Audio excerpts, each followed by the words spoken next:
la muerte de María Kodama se desató todo un problema judicial que tiene que ver con la herencia literaria de uno de los máximos, si no el más grande, escritor argentino, me refiero a Jorge Luis Borges. ¿Y qué es lo que está pasando, Galia? Hay dos líneas sobre este tema. Por un lado, lo que tiene que ver con la herencia en términos judiciales, que es quién se va a hacer cargo de lo que hasta la semana pasada se hacía cargo María Kodama, que es todo lo que tiene que ver con lo que escribió Borges, lo que conocimos y lo que no conocimos, quién va a quedar a cargo de eso. Y por otro lado, también la pregunta de qué era lo que resguardaba con tanto cuidado y con tanta reserva María Kodama, que también se abre la pregunta y que muchas personas se hacían esa pregunta el día que María Kodama ya no estuviera entre nosotros. Así que ella no dejó ningún testamento con indicaciones de qué hacer. Se creía que si no aparecía ningún heredero podía llegar a estar en manos del Estado. Ahora aparecieron 5 sobrinos que lo están reclamando, así que no sabemos bien qué es lo que va a pasar, pero sí se abre, incluso si queda en manos de los sobrinos, se abre la pregunta de a qué vamos a poder acceder o a cuánto pudimos acceder hasta ahora de lo que era la obra literaria de Borges. Bueno, justamente con este tema, alguien que lo conoce muy pero muy bien, es un poeta, periodista, docente y aficionado de Borges. Básicamente sabe una bocha de Borges, es Daniel Meca. Daniel, ¿cómo te va? ¿Qué tal, Diego? ¿Cómo estás? Buenas tardes a toda la mesa y a todos los y las oyentes que están escuchando. Gracias por atendernos. Daniel, ¿de qué hablamos cuando hablamos de la herencia literaria de Borges? Bueno, en primer lugar, digo, voy a hacer algo muy obvio, pero creo que el nombre del programa habla muy bien de esta situación. Este es el mejor país del mundo. Claro que sí. ¿No? No hay dudas. Una apropiación borgiana para tratar de entender esto. Ayer ponía en un tuit, ¿no?, que Kodama, sin dejar testamento, o aparentemente sin dejar testamento, y que la obra de Borges entra en un laberinto, ponía anda a buscarla al ángulo ChatGPT, ¿no? Ninguna inteligencia artificial puede estar a la altura de un hecho así. Entonces, cuando hablamos de la herencia de Borges, estamos hablando de realmente un patrimonio cultural, de un acervo cultural que, más allá de los chistes que podamos llegar a hacer, requiere un análisis realmente riguroso de qué va a pasar de acá en adelante con la obra. Como bien decía Galia, ¿no? Sí. Como bien decía ella, hasta anoche la noticia era que, como supuestamente no había testamento y como supuestamente no había herederos, y podía llegar eventualmente a quedar en manos del Estado. Bueno, el update del Kodama Gate es que aparecieron 5 sobrinos de Kodama para reclamar la herencia. Pero acá hay algo muy importante, que los sobrinos, como el hermano de Kodama, no son herederos forzosos. Un heredero forzoso es un padre, un hijo, etcétera. Eso significa, ¿qué significa que no son herederos forzosos? Significa que no tienen una porción legítima garantizada por el Código Civil, pero sí heredan si no hay otro mejor. Es decir, si no hay un hijo, si no hay un padre, tienen más peso que el Estado, digamos, ¿no? Ahora bien, ¿qué reclaman? Yo pude acceder al texto legal, reclaman primero, inventario provisional y secuestro de los bienes muebles, importantes obras literarias, premios, condecoraciones de titularidad y del causante y de su cónyuge, manuscritos, fotografías, material periodístico. Incluso dicen que se ordene y librar el mandamiento de constatación e inventario de los bienes que hubiera en los inmuebles, y a tales fines piden que se allane domicilio, hacer uso de la fuerza pública y contratar los servicios de un cerrajero para violentar las puertas de ingreso y o cajas de seguridad que pudiera haber en los inmuebles. Van con todo. ¿No? Entonces ya van con todo, ¿no? Ahora bien, la pregunta es, primero, ¿cuál es el vínculo de Kodama con estos sobrinos? Un periodista que yo admiro mucho, que es Daniel Gijena, de La Nación, escribió una nota hoy que decía que María Kodama no tenía demasiado relación con sus parientes, ¿no? Así que, digo, si esto efectivamente es así, vendrían a ser, estamos conjeturando, ¿no?, outsiders de Kodama. Che, Daniel, ¿y no hay posibilidades de que quede en manos del Estado esta herencia literaria? Bueno, lo que pudiera, los escenarios pueden ser, digamos, de multiversos, hablando en términos borgianos. Sí. Primero, que puede ser acreditados como estos 5 sobrinos como herederos. Lo segundo es que cuando se abra la casa de Kodama, que llamen al cerrajero de Kodama y abra la casa, que aparezca el testamento.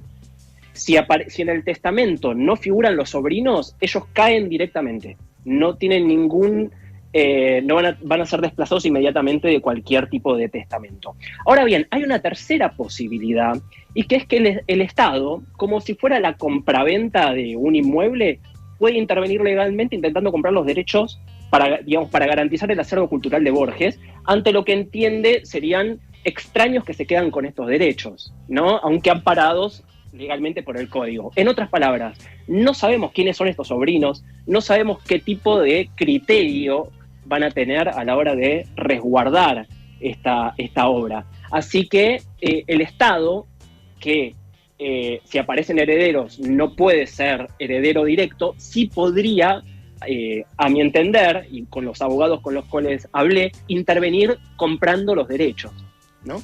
Daniel, acá Galia te saluda. Quería preguntarte si vos como persona que viene siguiendo la carrera de Borges y sabe mucho del tema, ¿tenés expectativa de lo que se puede llegar a acceder en caso de que, no sé, el Estado acceda a toda la obra que estaba en manos de Kodama hasta hace poco? Bueno, yo creo que sería una noticia interesante, porque hasta el momento la custodia de la obra de Borges fue muy, muy celosa. Incluso una de las preguntas que se nos presenta en esto, ¿cómo puede ser que la prolija, digamos, María Kodama, en su rol de heredera universal, esto va por cuenta mía, ¿no? Usando un término de la novela de Roberto Bolaño, detective salvaje de la palabra de Borges, incluso inspeccionadora con lupa del registro de propiedad intelectual, no haya dejado nada por escrito. Claro. Sería realmente sorprendente. A mí me sorprendería mucho, porque realmente era una persona muy prolija en esos términos. No se le escapaba ni una. Por lo tanto, partimos de esa incógnita. Si no dejó nada, porque yo quiero dejar abierta la posibilidad de que haya dejado un testamento, no es algo que todavía esté descartado. Puede pasar que entren a la casa y haya un escrito de María Kodama y se transparente esta situación. Pero el tema, el Kodama Gate no es nuevo. Esto empieza desde 1979, cuando Borges la designa por primera vez como heredera universal de la obra.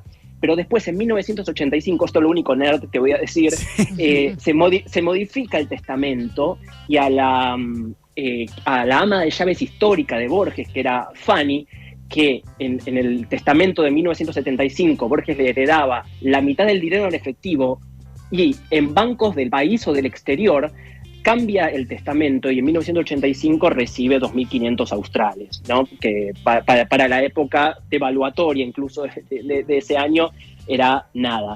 Así que el Kodama Gate no viene de ahora.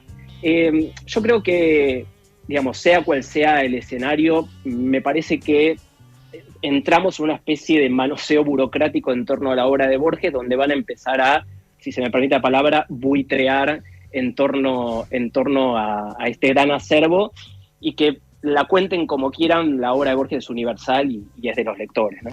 Ahí está, que quede para todos, Daniel, que quede todo ese acervo literario para el público, sería lindo. Es poeta, periodista, docente y aficionado de Borges, es creador del hashtag BorgesPalooza. Una linda experiencia. La verdad que sí. Daniel Meca con nosotros. Sí, Daniel, perdón, ibas a decir algo. No, claro, que el Borges Palooza es además de hashtag, es un festival que se hace todos los años, que busca precisamente esta idea, ¿no? De bajar un poco la solemnidad en torno a Borges y empezar a disfrutarlo, ¿no? Hay como una especie de deber ser de lector, de, che, me tiene que gustar Borges, o no lo voy a entender, o me voy a sentir desacreditado. Borges, entre Ficciones y el Aleph, lo que hace es producir el álbum blanco, ¿no? Ficciones y el Aleph son el álbum blanco de Borges. Incluso en 1970 Mick Jagger aparece en una película donde hay sexo, drogas, rock and roll y Borges, que se llama Performance. Claro. Entonces, tenemos, de repente vos le decís a alguien, che, mirá que Mick Jagger aparece en una película de Borges. Entonces la idea de rockear a Borges, y sobre todo de llevarlo a las nuevas generaciones, es parte de nuestro deber como formadores. No hay ninguna distancia entre los centennials y Borges. Y si me permitís algo más, Diego, el propio Borges no se tomaba en serio. Uno empieza a encontrar anécdotas de todo, ¿no? Lo paraban por la calle, ya Borges consagrado, y le decían, Borges, yo soy escritor, y Borges hacía una pausa y decía, caramba, yo también, ¿no? O incluso hay una anécdota muy maravillosa, ¿no? Que Borges trataba de ser respetuoso con las señoras que iban a su casa, y cada vez que tenía que ir a hacer pis, digamos, decía, ya vengo, le voy a dar la mano al monseñor, ¿no? Esto lo cuenta el propio sobrino. Y una vez una señora muy católica pidió también querer ver al monseñor que estaba junto a Borges. Cuando le dijeron que ya se había ido, la señora se indignó mucho y le dijo, Borges, para la próxima vez a los monseñores no se les da la mano, se les besa el anillo. Y estas cosas las contaba Borges permanentemente y forman parte del humor, y el humor es una manera de acceder a Borges. Me gusta este último momento donde incitas a la lectura de Borges. Es Daniel Meca. Daniel, gracias por la entrevista. Gracias a ustedes, Diego, y un abrazo enorme, y como siempre a borgearlo. Gracias, abrazo, chao.